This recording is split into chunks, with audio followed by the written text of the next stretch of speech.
Hello everyone, welcome to our news channel. Here you are always well informed. I ask you to subscribe, leave your like and thank you.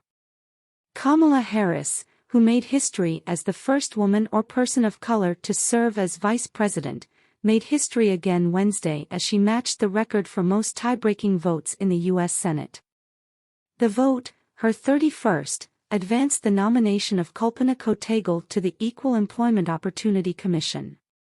The only other vice president to cast so many was John C. Calhoun, who served as vice president from 1825 to 1832. It is a moment, and I think that there's still so much left that we have yet to do, Harris told reporters afterwards. My mother gave me great advice, which is that I may be the first to do many things, she added. I'm going to make sure I'm not the last. Unlike Calhoun, who spent 8 years accumulating his total, Harris tied the record in 2.5 years.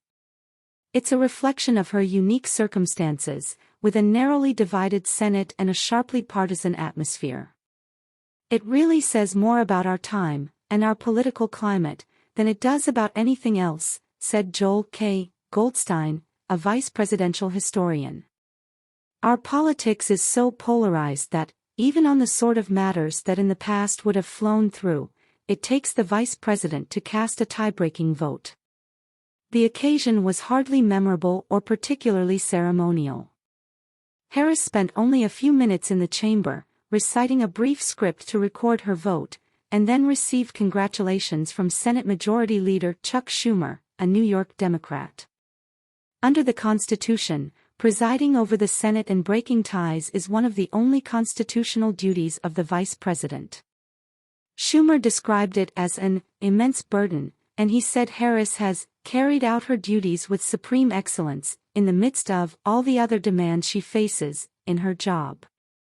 Harris had expected to get a reprieve from that role after the midterm elections, when Democrats expanded their majority from 50 to 51 votes. However, circumstances intervened. Senator John Fetterman, a newly elected Democrat from Pennsylvania, was hospitalized for clinical depression. Senator Dianne Feinstein, a California Democrat, contracted shingles and was hospitalized as well. The absences revived Harris's string of tiebreakers. Earlier this year she helped confirm 2 federal judges, one in Massachusetts and the other in California. Both Fetterman and Feinstein have returned to the Senate, but contested nominations can still require Harris's presence, such as on Wednesday. Harris did not seem eager to make history with tiebreaker votes when she became vice president. Before taking office, she wrote in the San Francisco Chronicle that, "It is my hope that rather than come to the point of a tie, the Senate will instead find common ground and do the work of the American people." But tiebreakers swiftly became a core part of her job.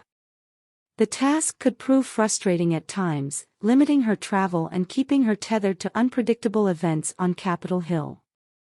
However, it also meant that Harris cast deciding votes on issues like the American Rescue Plan, a $1.9 trillion pandemic relief measure, and the Inflation Reduction Act, which limited the costs of prescription drugs and created financial incentives for clean energy. It's a blessing, Goldstein said, because it associates her with some important accomplishments of the Biden administration.